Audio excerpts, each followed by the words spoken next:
안녕하세요. 오늘은 9월 17일 목요일입니다. 충남 공주에 사는 그린 여자 김영주예요. 9월은 정말 빨리 간 것 같아요. 벌써 귀뚜라미 우는 소리도 들리고 가을이라는 느낌이 물씬 드는 요즘인데요. 오늘도 어떻게 보내셨나요? 오늘 저가 이제 목요일 날 쉬는 날로 해서 2달째 되어 가는데 목요일 날은 참 의미 깊은 날로 제가 생각이 드는 것 같아요. 정리도 되지만 하고 싶은 일을 하나하나씩 해결하는 그런 기분? 오늘도 나름 바쁘게 지냈답니다. 호서극장 어제 이어 읽겠습니다. 사람들 부분 또 많이 읽어서 이제 조금 남은 것 같아요. 사람들 은철 오늘 새벽 사망 도립병원 안치 장옥 친구들 단톡방에 은철의 죽음을 전하는 글이 올라왔다. 은철 누이 은옥의 짧은 2줄 글, 사망 원인이나 발인의 날짜도 적지 않은 소식을 읽고 오랫동안 혼란스럽다. 문상이야 의례적인 일이지만 은철의 느닷없는 죽음에 대한 의구심이 너무도 컸기 때문이다. 종합체육관 유도부들의 대룡파를 이끌던 광웅이 태권도부 부원들이 결집한 소룡파 준범에게 당했다는 소문 이후 장옥 출신 젊은이가 누군가에 의해 죽임을 당하는 일은 근 10여 년간 없는 일이다. 소룡파를 이끌던 준범과 대룡파 우두머리 광웅은 극장 일대의 패권을 차지하기 위해 싸움을 벌였다. 준범이 싸움에서 승리하면서 세대교체가 이루어진 것으로 여겨서 가끔 양 세력이 다툰 일이 없지 않았으나 개인의 일로 치부했고 조직의 일로 드러난 것은 없다. 더구나 광웅이 죽은 것도 그저 자동차 접촉사고로 인한 사망으로 슬그머니 넘어갔던 터다. 준범이 교통사고 특례법으로 징역을 살면서 극장과 은행 주변을 둘러싼 패거리 싸움은 일어나지 않았다. 준범은 출감 후 치킨집을 운영하며 살고 있어 겉으로는 동네 전체가 조용했다. 은철이 체육관 태권도 사범을 하고 있었지만 패거리에 몸을 담은 적은 없다. 선친을 이어 의용 소방대장을 승계한 은철은 납세 실적이 우수한 레미콘 회사의 젊은 영업 상무고 전 집권당 청년부장으로 유력한 차기 시의원 후보다. 그런 그의 갑작스러운 죽음은 뭔가 찝찝하고 불편하다. 소식을 듣고 은철에 대해 여러 생각을 해봤지만 겨우 이름만을 기억하고 있을 뿐 만난 기억도 너무 오래고 어떤 관계를 가진 기억도 없다. 은철을 본 것은 의용 소방대장인 선친 이중발 씨의 장례식이었다. 벌써 20회가 지났고 친분을 나눈 적도 없으니 문상도 가야 할지 망설였지만 은옥의 문자를 받고 모른 척할 순 없다. 초상집은 썰렁하다. 어린 딸 아이 하나가 영문도 모르는 양 조문객을 받는 자리에서 인형을 들고 놀고 있을 뿐이고 은철의 아내 대신 문상객을 맞은 이는 은철의 큰 누이 은영이다. 은영은 아마 이른이 가까운 나이일 것이나 옛 모습 그대로 빼어난 미인이다. 한때 그녀는 영화배우가 되어 몇 편의 영화에 출연했다는 소문도 있었지만 확인할 수 없다. 이게 누구야? 칠구 아닌가? 학교 선생님 하는 칠구 맞지? 어떻게 알았노? 아무에게도 연락하지 않았는데 은옥이 글을 올렸더라고. 은옥이? 참 은옥이랑 친구지. 은옥은 지금 경찰서 갔어. 경찰이 은철이 시신을 내주지 않아서 그거 해결한다고 갔는데 안 오네? 저 아이 하나 남았어. 불쌍한 거. 더 묻지 않았다. 상주가 말하기 전에 죽음의 이유를 묻지 않는 것이 장옥 동네의 불문율이다. 의례적인 인사를 겸한 문상을 마치고 병원 앞 장옥마당 스티로폼 위에 펼친 돌자리에 자리를 잡고 대여섯 가지 반찬을 차린 밥상을 받았다. 술은 않지? 은철이 순두부국을 좋아해서 그걸 끓이라고 했어. 조금이라도 먹어봐. 장례 절차가 순탄치 않을 모양이죠? 글쎄, 이 동네가 원래 그렇잖아. 여기서 어디 한둘이 죽어나갔어야지. 그때마다 꼭 트집을 잡으니까. 은철은 그가 뭐 했어요? 묻지 말아야 할 말을 내뱉고 말았다. 은철은 이미 죽은 사람이다. 흐리던 날씨가 비로 바뀌었다. 서너 명 문상객이 모두 우산을 털며 안으로 들어온다. 은철인 학원도 하고 용역 사업체도 운영했지. 레미콘 회사.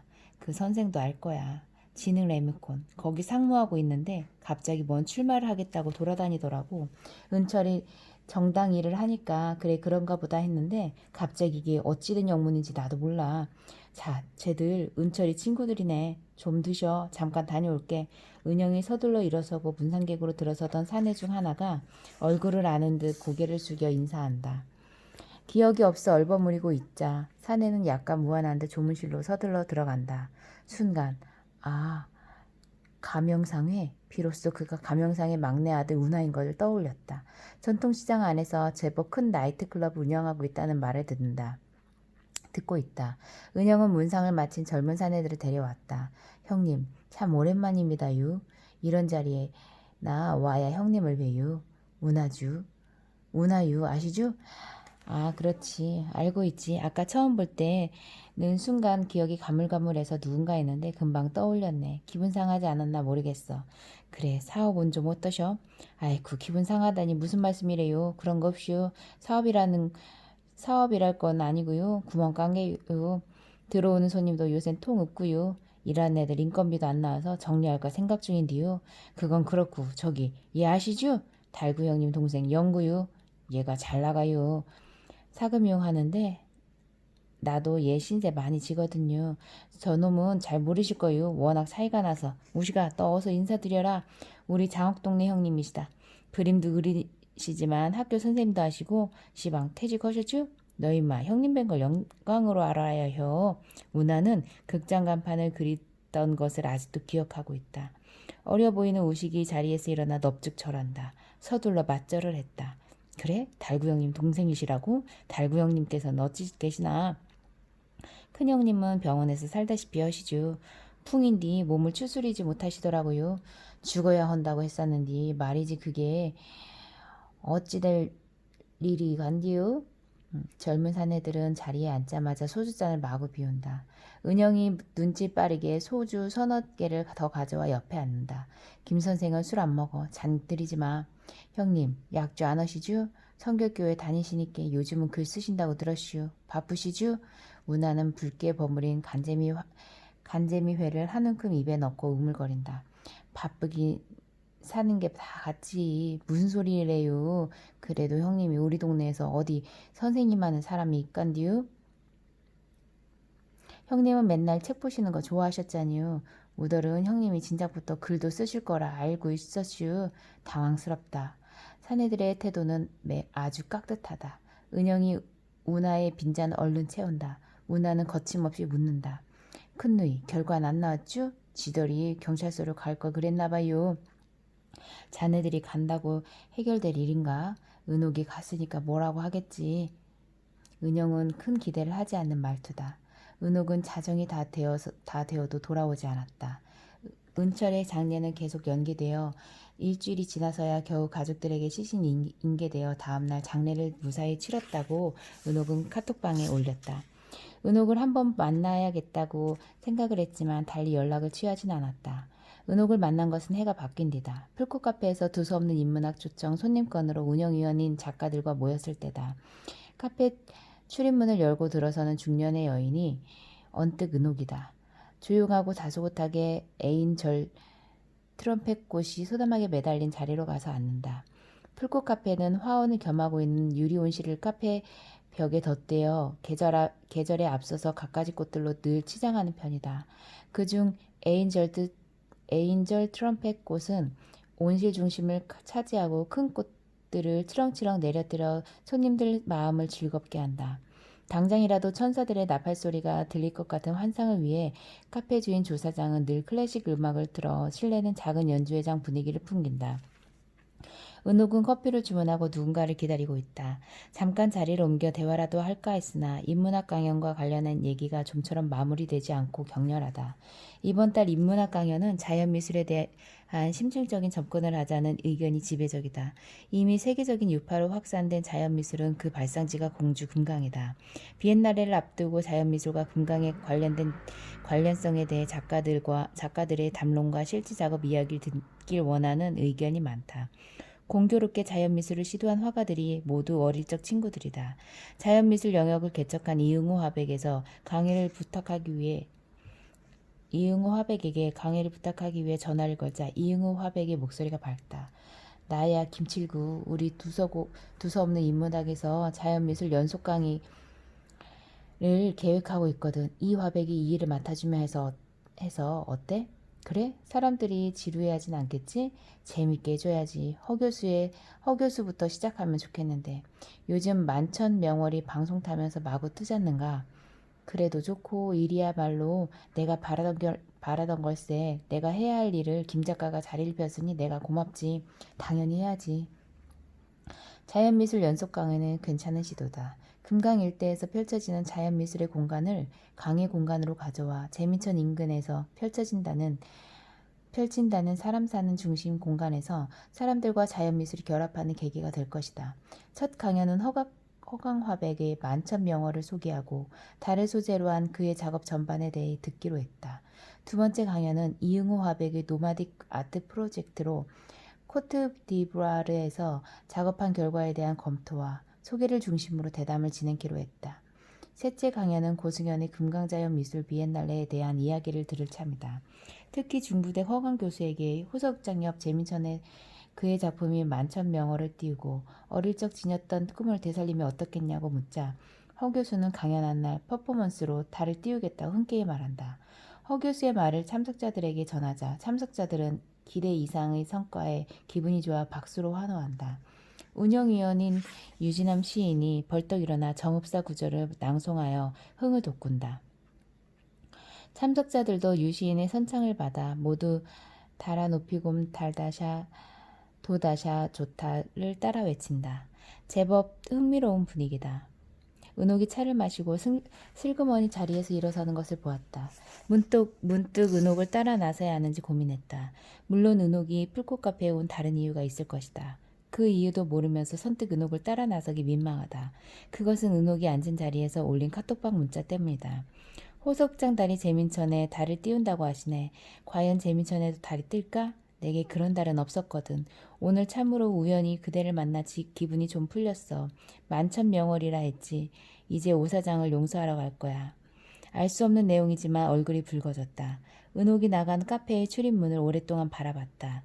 출입문에 쓴 나태주 시인의 풀꽃 중 마지막 행에 너도 그렇다란 말이 눈에 거스른다.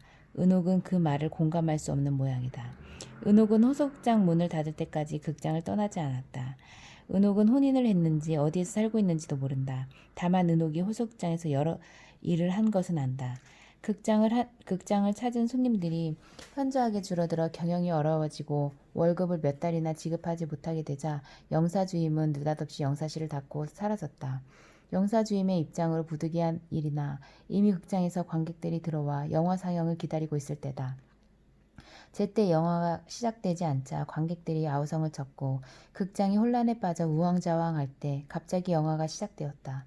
사라진 영사주임 대신 은옥이 영사기를 돌려 위기를 모면했다. 은옥이 영사기를 돌릴 줄 안다는 사실조차 아는 극장 직원들은 없다. 극장의 어려움은 나아지지 않는다. 손님이 줄어들어 극장 운영은 위기에 빠졌다.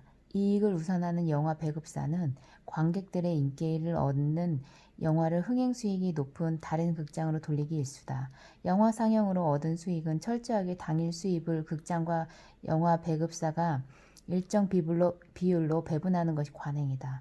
관객이 몰리는 시기에는 극장이 갖는 비율을 높였으나 관객이 줄면서 영화 배급사는 수익 배분율을 자기들끼리 유리하게 더 높이려 했고 인기 영화는 관객이 많이 드는 도시의 극장에 우선 배분할 수밖에 없었다. 이미 극장의 호황은 다시 찾기 어려워 직원들은 서로 눈치 보기 급급했다. 은옥이 왜 호섭장에 끝까지 머물렀는지는 알 수 없다.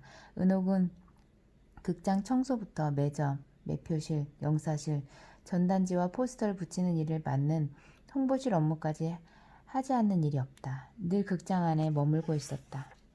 극장 앞 구두닦이 패거리 우두머리 은재가 인근 앵산공원에서 죽임을 당한 이후 장옥 출신 은재와 관련된 소문은 늘 장옥 주변을 맴돌았다. 주로 은재가 장옥 아이들을 챙긴 얘기들이었다.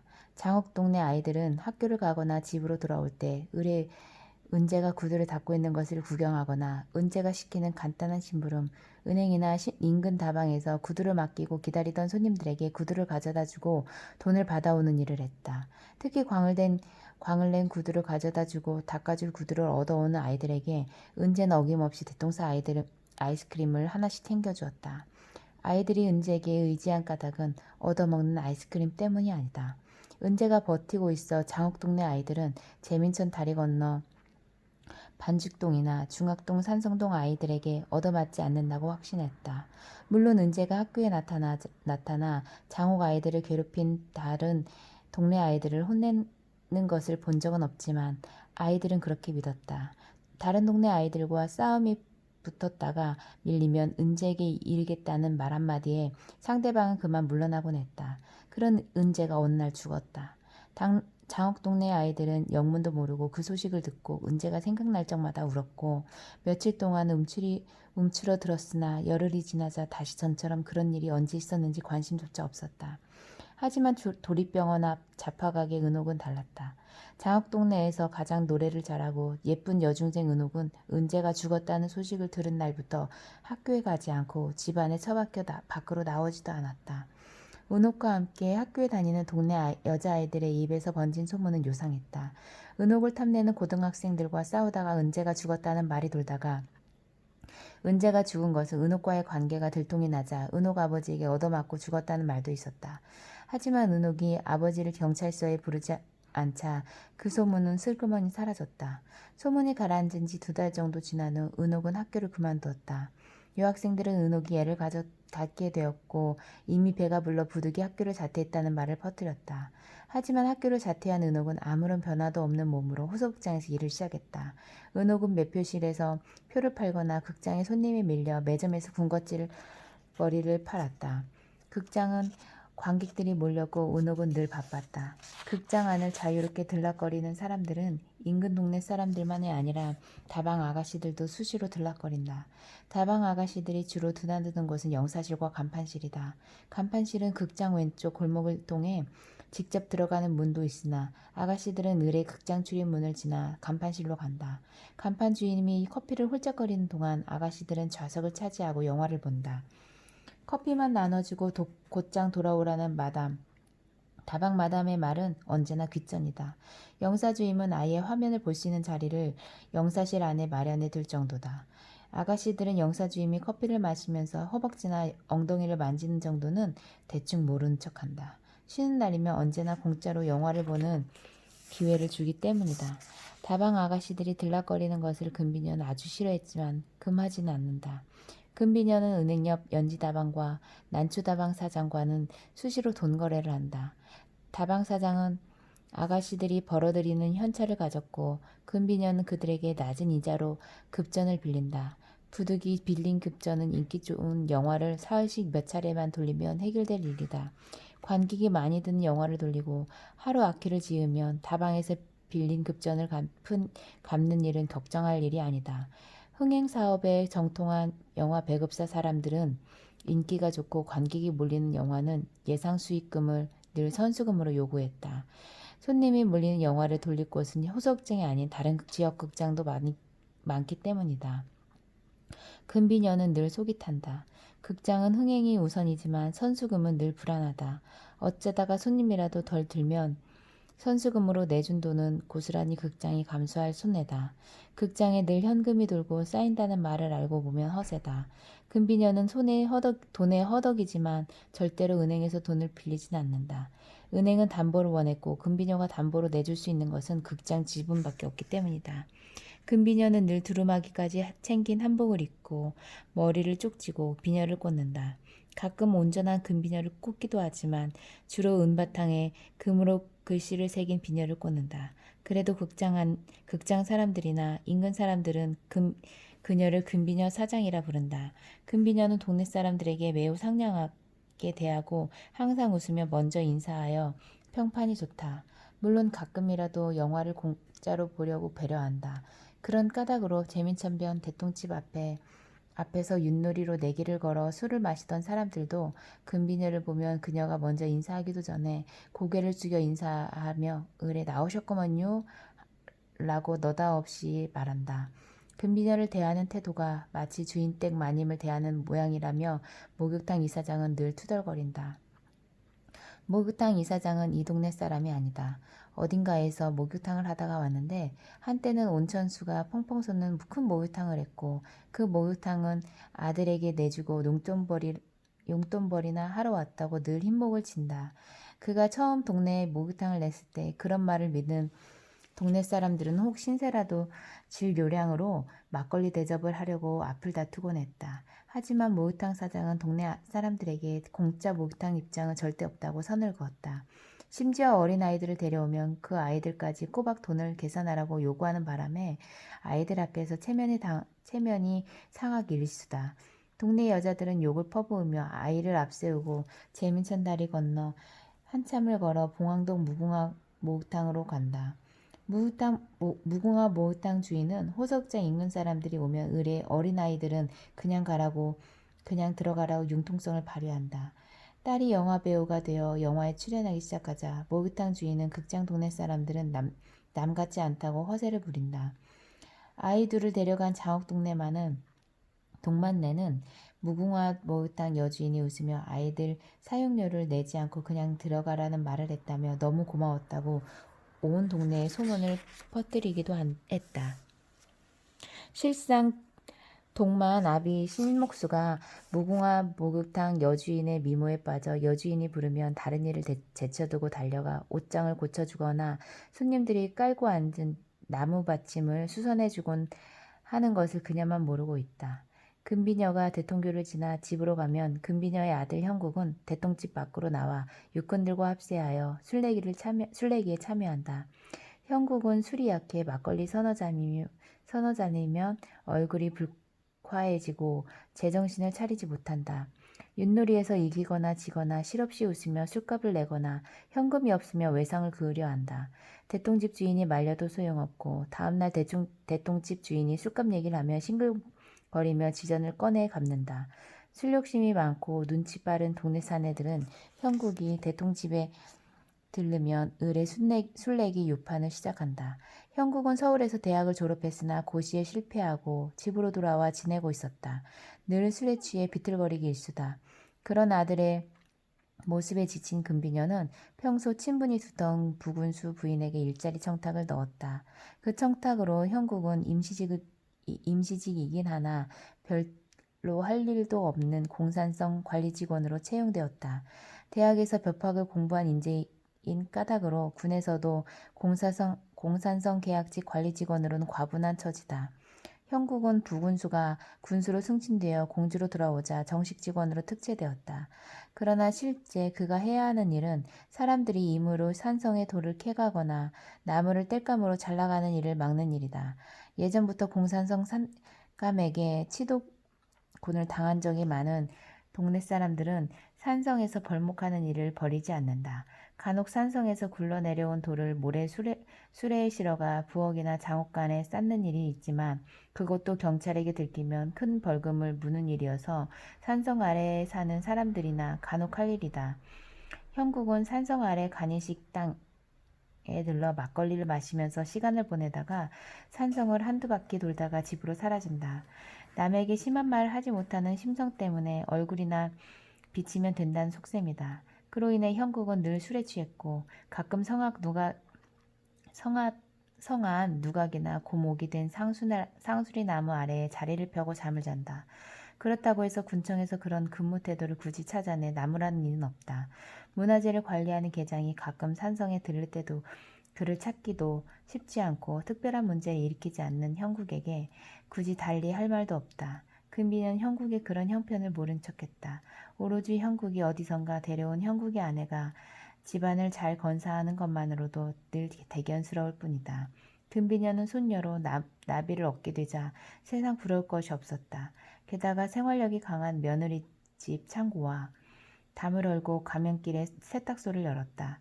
나비는 혼자 하던 세탁소에 손님이 몰리자 젊은 세탁 기술자 이상만을 고용했다. 이상만이 남자들 양복과 여자들 한복 세탁은 물론이고 정밀한 수선에도 뛰어난 솜씨를 보이자 인근 다방 아가씨들이나 147번지 기생들까지 모두 일감을 들고 몰려왔다. 이상 많은 금비녀의 문간체를 세워더 기계 세탁 공장을 만들었다. 동네에서 유일하게 이불이나 커튼 등 손세탁이 불가능한 것도 척척 해냈다. 나비네 세탁소는 관공서의 세탁 일감도 모두 맡았다. 오늘은 여기까지 읽겠습니다.